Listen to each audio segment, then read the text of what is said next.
A minha convidada de hoje decidiu colocar os estudos um bocadinho de lado e decidiu seguir o seu sonho. Um sonho que, segundo sei, apanhou os pais assim um bocadinho desprevenidos, não estavam à espera. Diz que é tímida, insegura, mas eu só digo isto, filho de peixe sabe nadar e vocês vão perceber do que é que eu estou a falar. Bem-vinda! Foi a melhor introdução! Obrigada. Mas é muito isto, não é? Pois, não sei. Um sonho A última que manda a parte vida. não sei. Cada um sabe. Eu não sei. Mas, olha, muito obrigada pelo convite. Estou muito feliz de estar aqui. Eu já tenho acompanhado um bocadinho de alguns episódios que gravaste e gostei muito e parabéns. E estou muito feliz de estar aqui contigo. Olha, eu é que não podia estar mais feliz, uma mulher cheia de força e que segue os seus sonhos, e sabes que eu sou muito apologista de nós seguirmos os nossos sonhos e que muitas vezes isso implica sair da nossa zona de conforto. Há bocadinho já estávamos aqui a falar um bocadinho disso em off. Agora vamos só recuar, então. Explica-me um bocadinho, Sara, ou se é que consegues, como é que é isto de ser a irmã mais nova? É horrível. Eu também sou Assim, irmã acho que mais nova. é a melhor palavra que podes escrever. Explica-me isso. Imagina, é horrível que vá.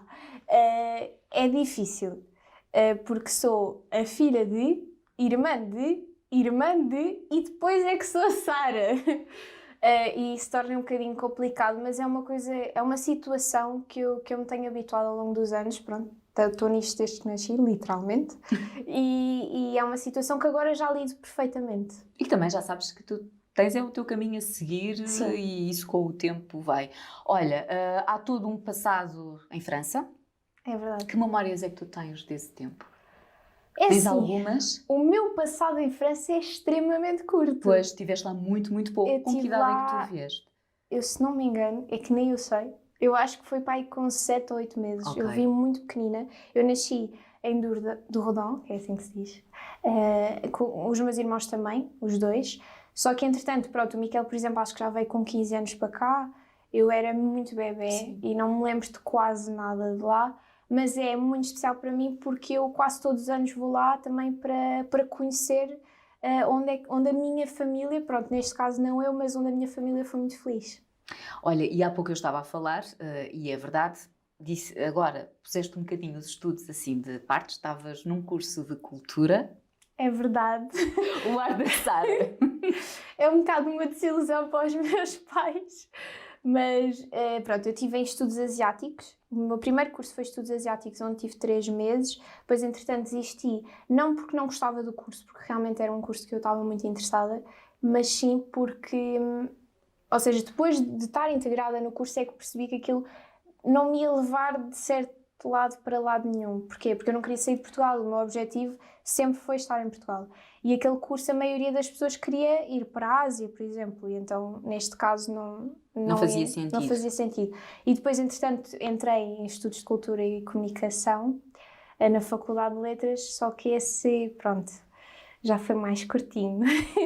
Esse chegou a um mês, para aí, umas 3 semanas que fui ao curso, mas acabei por desistir porque realmente não estava feliz, não era aquilo que eu queria fazer e sentia que fazia mais para alegrar os meus pais e para lhes dar uma certa tranquilidade, porque pronto, esta profissão de cantora, para além de ser uma profissão muito exigente, e tanto psicologicamente como fisicamente, é uma profissão muito instável. Tanto pode estar a correr muito bem, como do nada, de um dia para o outro, estar a correr muito mal. Não tens nada garantido. E pronto, era mais para tranquilizar na altura os meus pais, mas neste momento, olhando para trás, tenho a certeza também que no futuro vou querer voltar.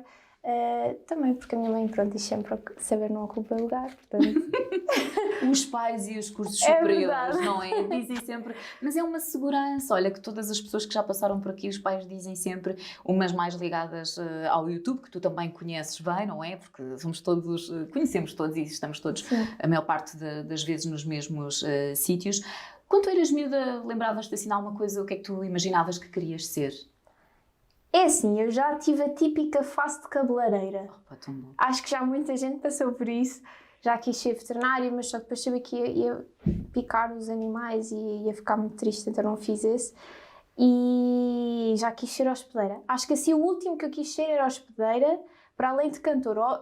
Cantora sempre foi o óbvio, aquilo que eu queria fazer, mas também pensava em outras possibilidades e a hospedeira era uma das coisas que ainda hoje tenho uma certa vontade de fazer. Tu, e corrige-me se eu estiver a dizer alguma coisa de errado, mas quando eras mais nova tu chegavas a acompanhar muitas vezes o teu pai na estrada, certo? Sim, eu adorava. A sério? Conta um bocadinho desse lado. Eu adorava, primeiro, eu tenho imensas imagens que vejo às vezes com a minha família, que era de eu com 5 anos, que literalmente infiltrava-me no palco, ia para lá para trás com as bailarinas dele, que ele tem sempre... Na altura acho que ele tinha até 3 ou 4, agora tem 2, e fazia aquela típica dança assim, lá atrás, sonhos do menino. E depois, pronto, e aí era assim as memórias mais felizes que eu tinha com o meu pai na digressão dele.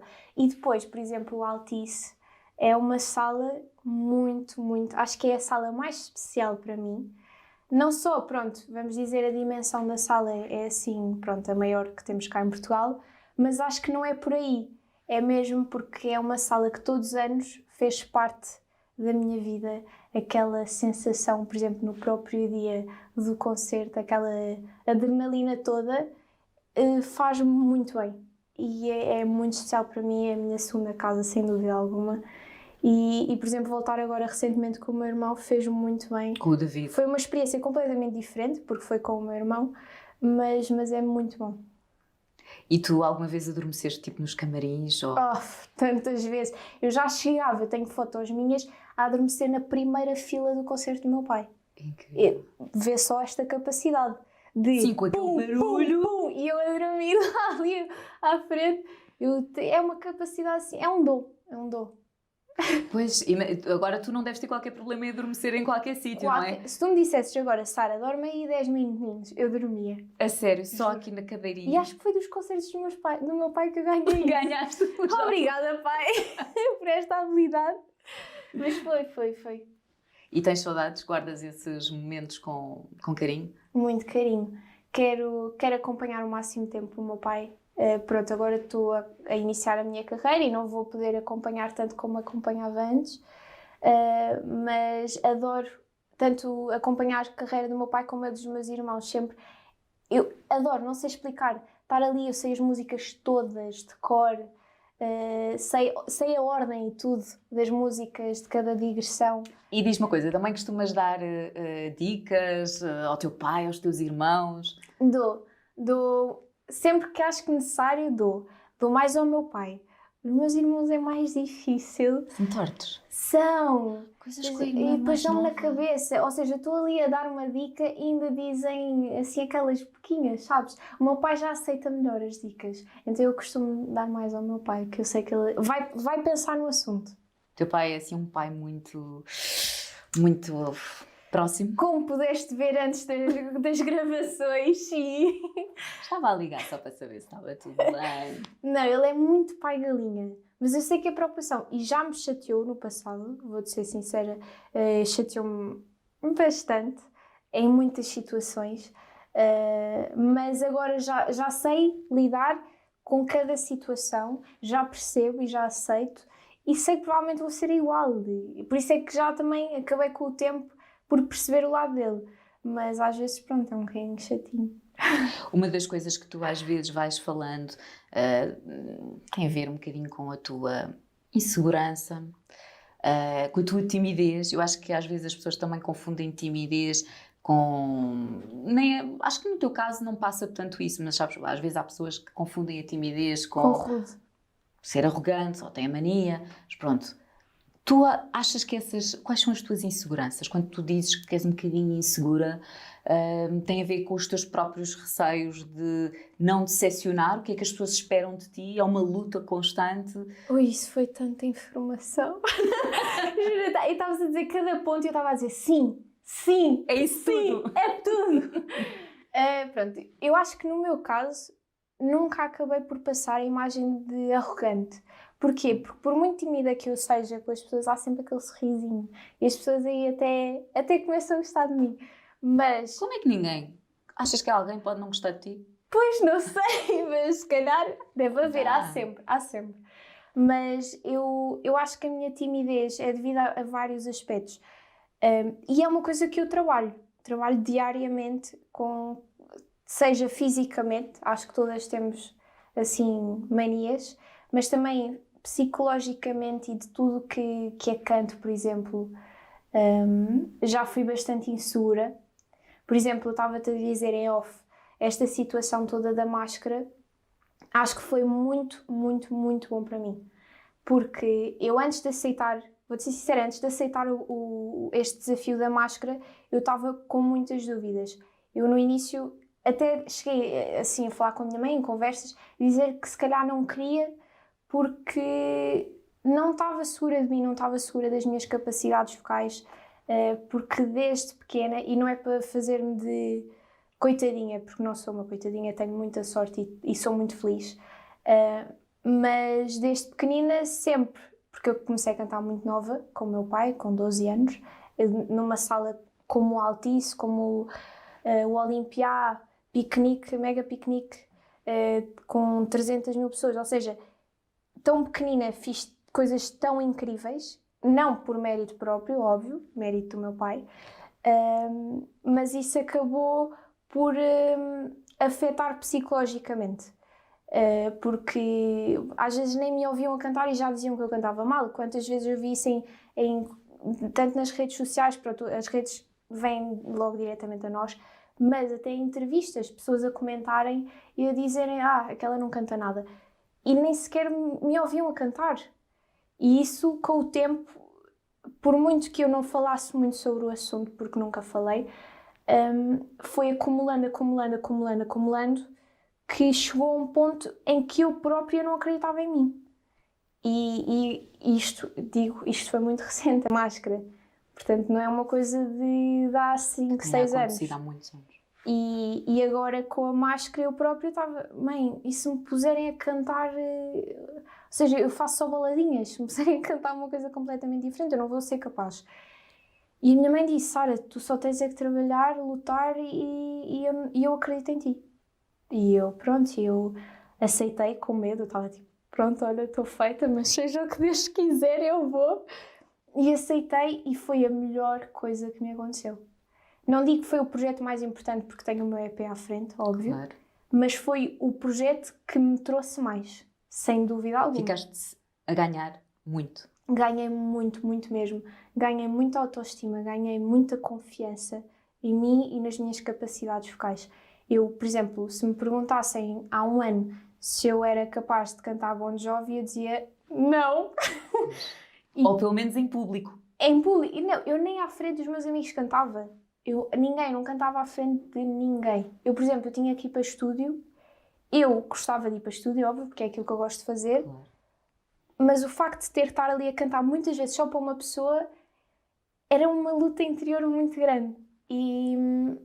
E pronto, e a máscara nesse aspecto trouxe-me muita confiança e é uma confiança que espero que se estenda o resto da minha vida e que vá também conseguindo trabalhar cada vez mais nisso. E sentes também, por exemplo, agora que pegaste na máscara, que sem dúvida foi parabéns, porque Obrigada. E também já te tinha dado mesmo os parabéns pela tua interpretação, sentes que quebraste algumas barreiras, pessoas que se calhar duvidavam das tuas capacidades e se calhar tinham aquele comentário típico do pronto, é por causa do apelido, tem tudo feito.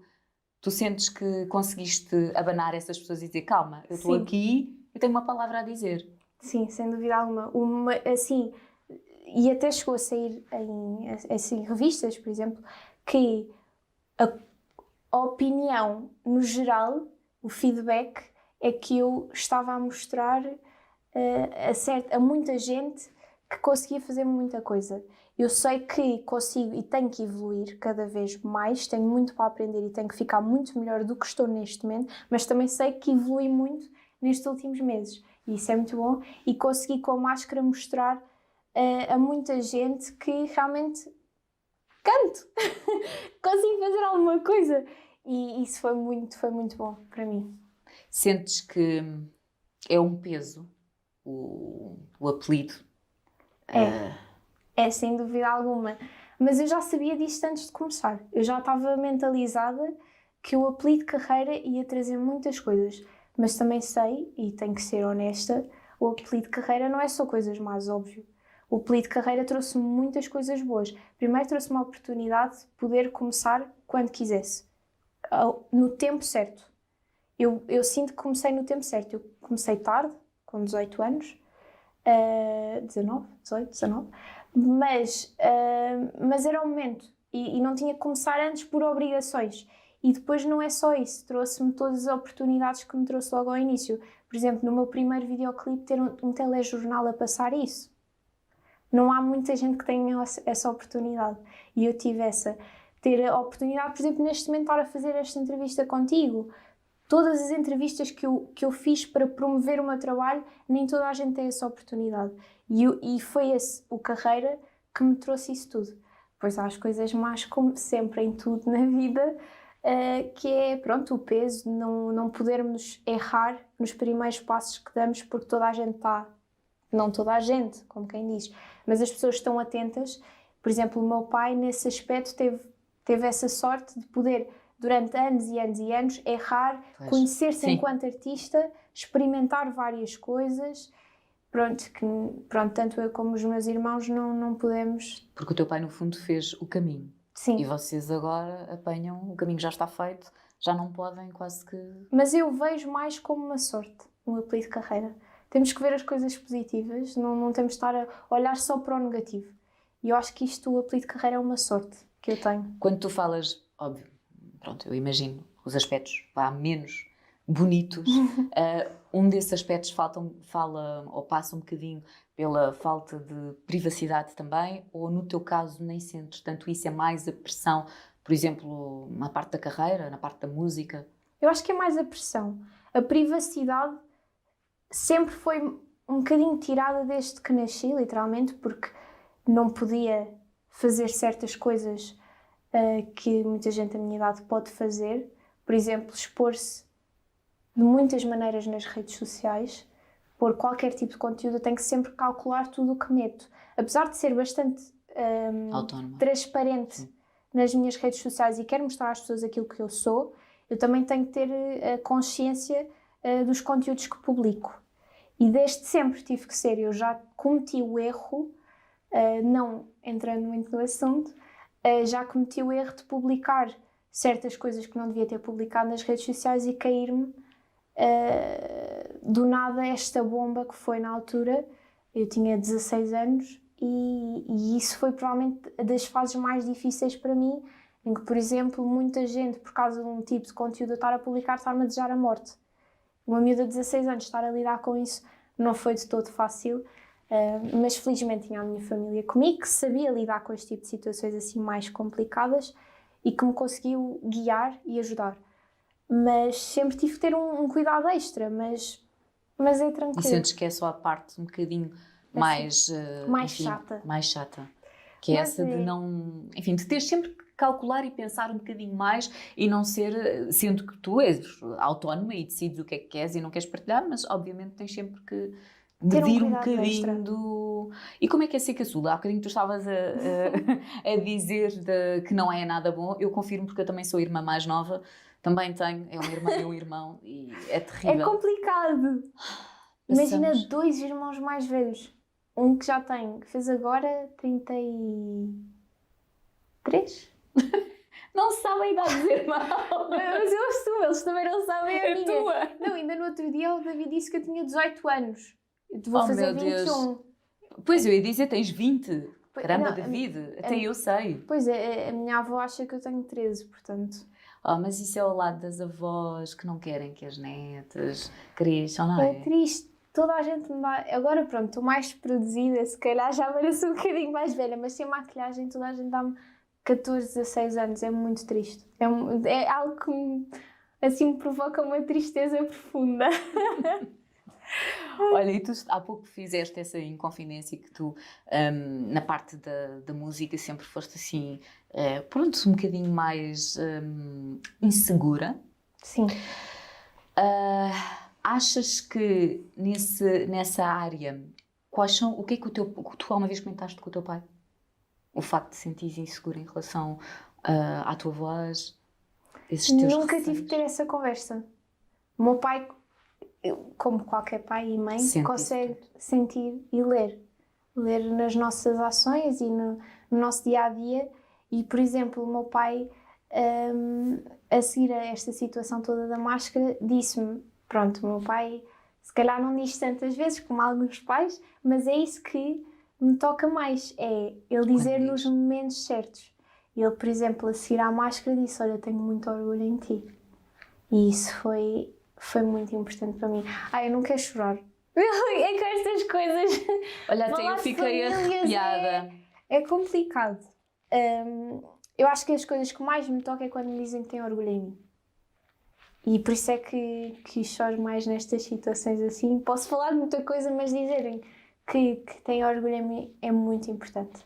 E o meu pai dizer-me isso foi muito importante para mim. E a minha mãe também. Só que a minha mãe, pronto, foi das únicas pessoas que sabia da máscara durante o processo todo. Incrível. Como é que tu conseguiste guardar esse segredo? Eu estava a dar em louca.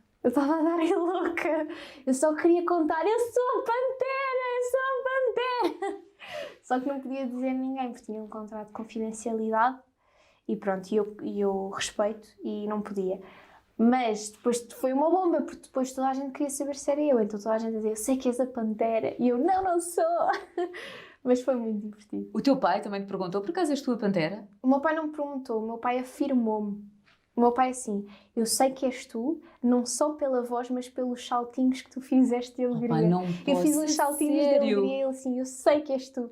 Ele assim, Então, pai. e num dos episódios, isto teve imensa graça, num dos episódios, eu era muito diva, enquanto Pantera, era muito a andar, tipo top model, não sei o quê, não sou nada assim, sou toda desengonçada. Por isso é que eu nunca imaginei que fosses tu, também confesso. Mas porque por isso é que eles me olhando quiseram para dar a essa postura, personagem. Pois.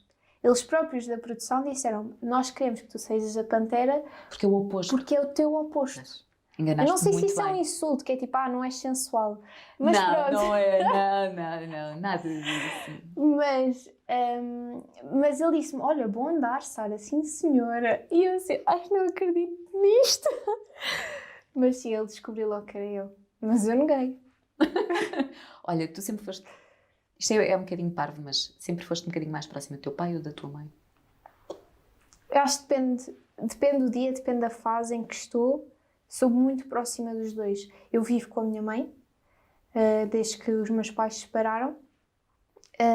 Mas o meu pai faz questão, às vezes que eu sou um bocadinho mais desligada e posso não ligar todos os dias, ele faz questão de me ligar todos os dias, ele faz questão de ir ter a minha casa, ele faz questão de ir ter ao estúdio para estar comigo.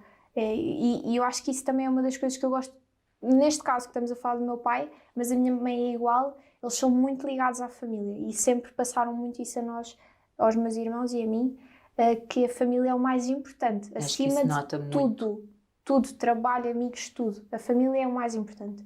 E o meu pai é muito ligado à família, por isso é que ele também faz questão de estar connosco.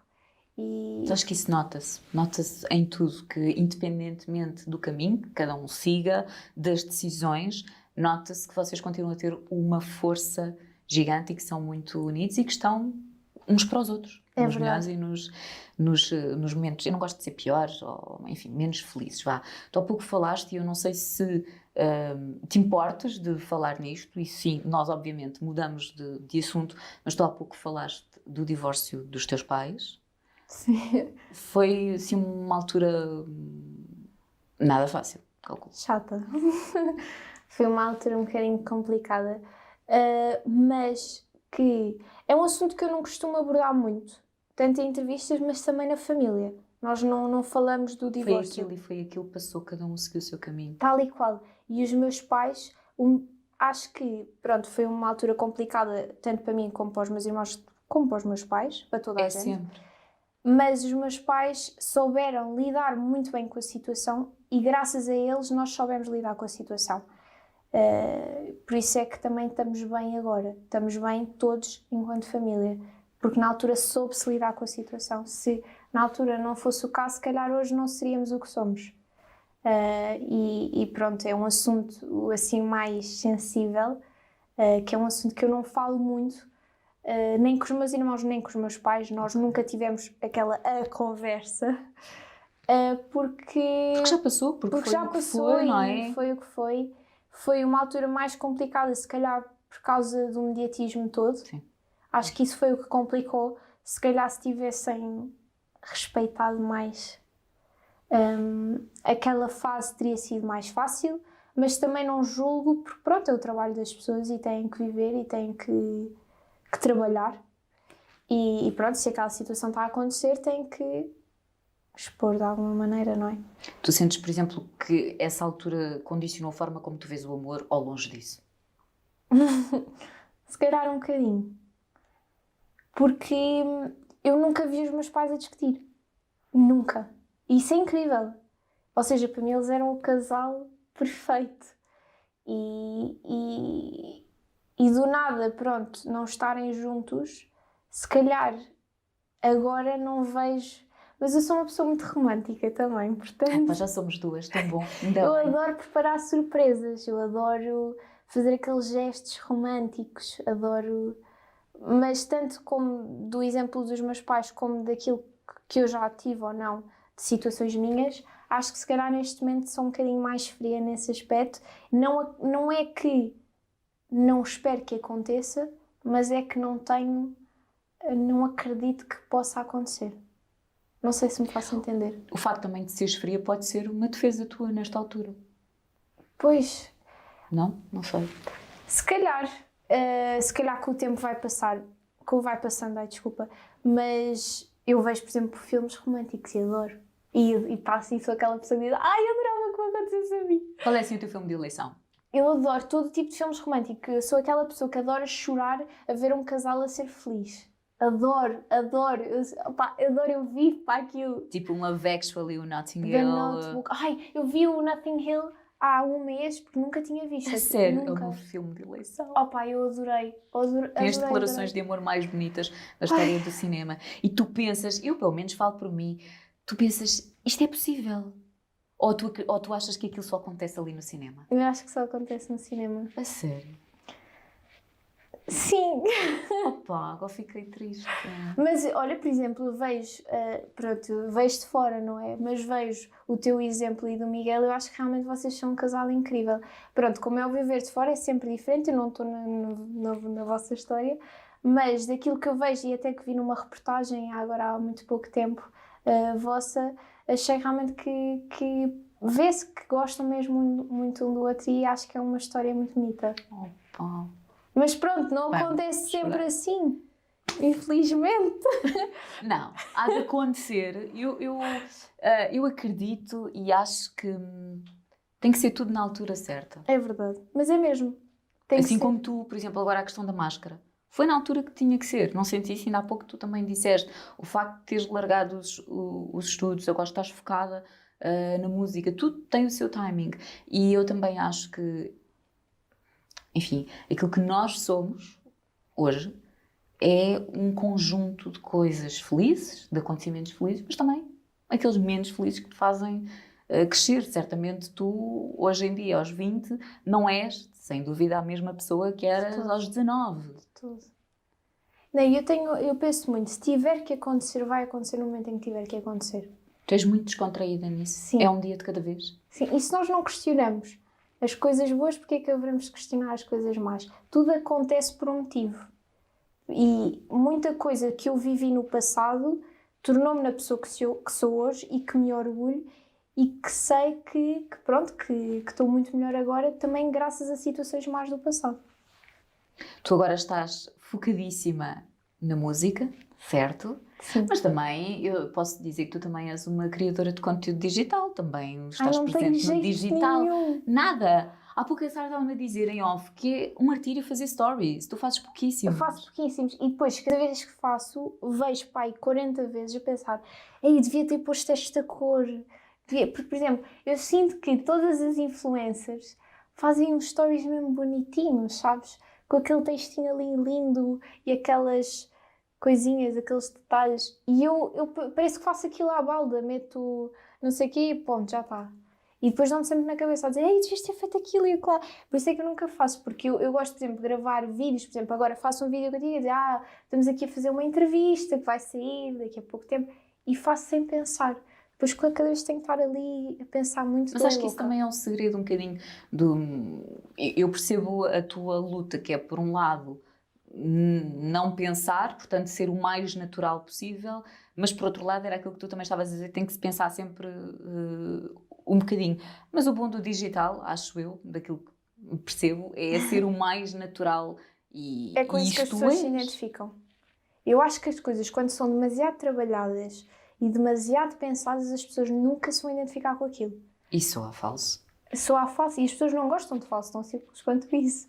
As pessoas gostam de olhar para a pessoa e ver alguma coisa nessa pessoa que também se identificam. Ou seja, se está tudo trabalhado e se soa muito a falso, as pessoas não se vão identificar com aquilo e não vão querer seguir aquela pessoa. Não digo seguir enquanto a página, mas seguir a vida da pessoa e seguir e admirá-la de alguma maneira e de se identificar com essa pessoa. E por isso é que eu acho que é importante, não só no digital, como nas entrevistas, ser o máximo descontraído e natural. Bem, eu estresso imenso, como pudeste ter no começo. Não estás aqui estressada? Um bocadinho, porque imagina, o que é que me vai acontecer agora? Esta entrevista vai acabar e eu vou o Vais tempo chegar a pensar todo... o que é que disseste. Exatamente. Eu vou o tempo todo até a casa a pensar, ei, não devia ter dito aquilo e disse aquilo e não falei bem porque às vezes eu sinto que não falo muito bem nas frases, sinto que começa a frase, ou seja, ainda eu estou a falar e estou a raciocinar e sinto que as frases depois no final não fazem sentido. Mas Isso pode ter a ver com o teu lado assim, um bocadinho mais inseguro? Pois, não sei. Eu sinto que nas entrevistas sou demasiado eu. Ou seja, é como se estivesse a falar com um amigo. E depois arrependo-me de tudo. Não sei explicar. Olha, agora então, falando um bocadinho mais da música, tu há pouco estavas a dizer o teu género é mais calminho. É baladinhas. Mas, depois do desafio da máscara, agora não sabe o que é que vem aí. Por acaso, a máscara deu-me vontade de explorar assim, géneros diferentes. Eu agora vou lançar, daqui a uns tempos, uma música completamente diferente daquilo que eu tenho feito. Assim, uma semi-afro vibe. Ok. Assim, completamente diferente. Para testar também. Só vivemos uma vez, temos que testar todo tipo de coisas. E vou lançar aí nesse género. Mas depois as baladas é aquilo que eu gosto mesmo. Porque é o que eu digo, eu sou muito romântica. Apesar da vida não estar incrível, eu sou romântica e gosto de baladinhas, seja tristes ou felizes. Mas é esse o caminho. Eu não vejo mal. Eu acho que nós devemos continuar a acreditar no amor. Ai, eu sou tão nova, tenho 20 anos. Claro, completamente. Tenho toda uma vida pela frente. Olha, e tu quando, assim, em concertos, espetáculos, ou mesmo em estúdio, tu tens alguns rituais muito teus? O meu ritual em tudo é ficar muito nervosa. Eu fico muito nervosa em tudo, entrevistas, concertos, tudo. E, portanto, não há maneira de eu escapar-me a isso. Já tentei tudo, já tentei yoga, já tentei chás. Ou seja, amanhã tens estúdio marcado, hoje já vais estar aqui A em matutar. stress. Sim. E qual é o teu receio de não conseguir? Por exemplo, esta entrevista eu fiquei durante uma semana a pensar. Sabe? E o que é que vamos falar? E depois nunca sai aquilo que eu quero. E, por exemplo, ontem à noite estava... Eu depois já sei mais ou menos o que é que me perguntam. Então faço uma listinha de perguntas. E digo, Sara, então, conta-me. Ou seja, fazes a ti própria entrevista. Então, Sara, conta-me. Como é que foi este início de carreira? E depois eu respondo. Mas depois nunca sai igual. Porque eu depois sinto que estou a falar com uma amiga. Então já nem... Não sei explicar. Se eu continuo a dizer, eu acho que isso... é bom e nós já chegámos à conclusão que tudo aquilo que é muito pensado também é verdade. Também é artificial. Tu hoje em dia já tens assim alguns mecanismos para conseguires pelo menos atenuar essa ansiedade e esse nervosismo ou esquece? Nada funciona, nada, abstrair... Nada. Mas eu acho que com o tempo eu vou saber... Já fui muito pior. Acho que com o tempo isto vai acalmando. Mas depois é uma coisa mesmo de mim. Agora, rituais antes de concertos... É sempre aquecer a voz. Tenho exercícios no telemóvel e aqueço e bebo muito chá acima de tudo. Muito, muito, muito chá. Porque eu depois tenho uns problemas de voz que vou rapidamente. Tenho muita tendência à rouquidão. Ok. E então tenho o máximo de cuidados, depois até gozam comigo os meus amigos, que eu tenho muitos cuidados estranhos da voz e pronto, esses são os meus rituais. Mas isso faz parte. Sim, é o meu instrumento de trabalho, portanto tenho que preservá-lo e cuidá-lo para poder trabalhar durante muitos anos. Os teus irmãos ajudam-te nessa, tipo, oh Sara, faz isto para descontrair, faz este exercício, ou eles pura e simplesmente nem sequer opinam Eles não se na metem nisso, eles deixam-me lidar com a situação. Onde eles me ajudam mais é, por exemplo, ir a estúdio. Okay. O David, inclusive, no meu EP, deu-me um tema que era dele. Ele disse, olha, toma este tema, vai-te ficar melhor a ti e encaixa-se mais no teu género e eu faço outro para mim. É incrível. E pronto, e é mais nesse aspecto que eles me ajudam. E como é que tu ficaste com isso do teu irmão? Eu fiquei muito feliz, fiquei muito grata. Mas acho que o David, assim, a maior felicidade que o David me deu foi o Gosti. Foi o nosso tema. É um tema muito especial. Acho que é dos poucos temas, e isto pode soar mal, mas o que nos acontece muitas vezes é que nós ouvimos tantas vezes os temas que acabamos por fartar deles. Porque nós ouvimos antes de lançar, pá, aí umas 200 vezes, fora depois de toda a promoção, temos que cantar muitas vezes a música, não sei o que, e acabamos por nos fartar um bocadinho da música. E o Gosti é das poucas músicas que eu nunca me fartei. Tu ainda nunca te fartaste. É incrível. E é uma música muito especial para mim e que eu de certeza vou cantar durante muitos anos. Olha, e tu tens assim alguma meta, imagina, nesta fase, o teu público é mais jovem ou mais velho? Eu acho que sou uma mistura de tudo. Porquê? Porque eu apanhei, e acho que é uma coisa boa, apanhei o público, um bocadinho do público do meu pai e dos meus irmãos. Ou seja, foi ali uma mistura. Mas eu acho que o que eu apanhei, tanto os meus irmãos também apanharam, o público do meu pai. Ou seja, as pessoas acabam por seguir a família. E o meu pai formou um público, que é das coisas que eu mais me orgulho e gostava que me acontecesse a mim, um público muito fiel. Mesmo. Eu acho que foi e que das não poucas pessoas muitos que conseguiu artistas, isso. aliás, Um público que lhe acompanha há Muito 20 poucos. e tal anos, que o segue para todo lado e que o apoia acima de tudo. Em todas as fases de carreira dele e da vida pessoal dele, o acompanha e o apoia. E isso é uma coisa incrível que é muito raro. Então não é? E que é muito bonito. Quer dizer, não vamos já também dizer que o teu pai é o único que faz 2 altices esgotadíssimos e mais datas existissem, que continuaria a esgotar. Tu Ele sentes em esse... 6 dias. Incrível. Ele esgotou a Altice e... E agora... E vai fazer mais salas por Portugal, mas aí está, é esse público que realmente é incrível e é único. E é uma coisa que, para além de todas as salas, isso que é um objetivo que cada artista tem, eu já nem vejo pelas salas, mas vejo sim pelo público. O público fiel. E é isso que eu mais quero. E acabo por ter muita sorte nisso, que é as pessoas que são fiéis, acabam por ser fiéis também ao meu pai, acabam também por nos ajudar e nos seguir de alguma maneira. Mas pronto, quero também traçar o meu próprio caminho, mas como ainda estou no início, ainda não tive essa oportunidade. Com o tempo vou ganhando cada vez mais pessoas, acho eu, e espero. Claro. E vou formando, pronto, a minha família, o meu público. Olha, e a nível de dobragem de filmes, estou-me a lembrar, por causa também do... o David também teve essa experiência. É um mundo que também achas piada à parte de representação, de dobragens de filmes, de animação? Oh pá, eu adorei. Eu fiz uma que foi da Branca de Neve há um ano. Oh pá, e... Eu vi. Viste? A sério? Uhum. Oh pá, eu adorei. Aquilo foi incrível. Foi a minha primeira experiência até agora. E primeiro foi, assim, uma responsabilidade muito grande, porque era a Branca de Neve. E eu adorava a Branca de Neve. E eu Como pensei, não isto gostar? não pode ficar mal. Responsabilidade. Responsabilidade máxima. E depois eu nunca fiz.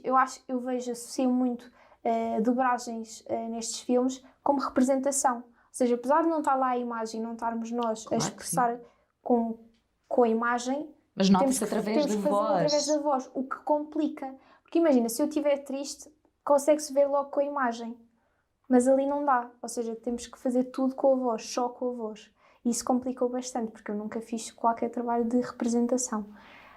Fiz cursos, mas trabalho mesmo nunca fiz. E, epá, e adorei. Mas o que é que era complicado? Em cenas em que tinha que estar a correr, depois a gritar, depois a chorar, depois mega feliz. Era ali uma complicação gigante, mas eu adorei. Sentes que isso também saíste da tua zona de conforto? Foi um desafio muito grande. Foi porque tinha que estar a fazer aquilo à frente de muita gente. Pois foi! Como é que foi nessa situação? Devias ter o estúdio, quer dizer, pelo menos tinhas direção de atores. Foi muito complicado. Porquê? Primeiro já é complicado eu estar com muita gente a fazer uma coisa que não é de toda a minha zona de conforto. Ter que estar a chorar, a cena mais difícil foi chorar. Porque eu não queria chorar, eu só queria rir-me naquele momento e ter que estar a chorar à frente de toda a gente e sabia que não estava a chorar, foi muito difícil para mim. Mas era uma experiência que tu gostarias de voltar? Ai, adorava voltar a experienciar e de certeza que agora ia ficar melhor. Mas ficou tão bem, eu gostei tanto. não, eu fiquei muito feliz. Eu por acaso levei, eu cada vez que eu me meto num projeto em que fico feliz com o resultado final, eu levo sempre a minha família. Eu levei o meu pai, a minha mãe, a minha melhor amiga e outra amiga minha e fomos ver e o meu pai adora desenhos animados, ele vai sempre comigo ao cinema. Que bom! E ele estava a adorar e a minha mãe também estava a adorar. Assim, não acredito que és tu, que orgulho, minha filhinha! E então foi incrível, fiquei mesmo feliz. E esses momentos ainda dão mais força para continuar. E para explorar. Eu gosto sempre de começar com projetos completamente diferentes, também porque me trazem sempre coisas muito boas a mim. E no fundo é bom sair da zona de conforto, não é? Senão depois fica uma seca. Tira-te algumas horas de sono, se calhar. Sim, não. Aquela ansiedade. Muitas horas de sono. Olha, nas dobragens, que é assim um mundo que nem toda a gente conhece, às vezes as pessoas pensam, está ali umas horinhas e fica tudo feito. São dias. Dias. E depois o que aconteceu eu sou muito perfeccionista. Sou muito chata.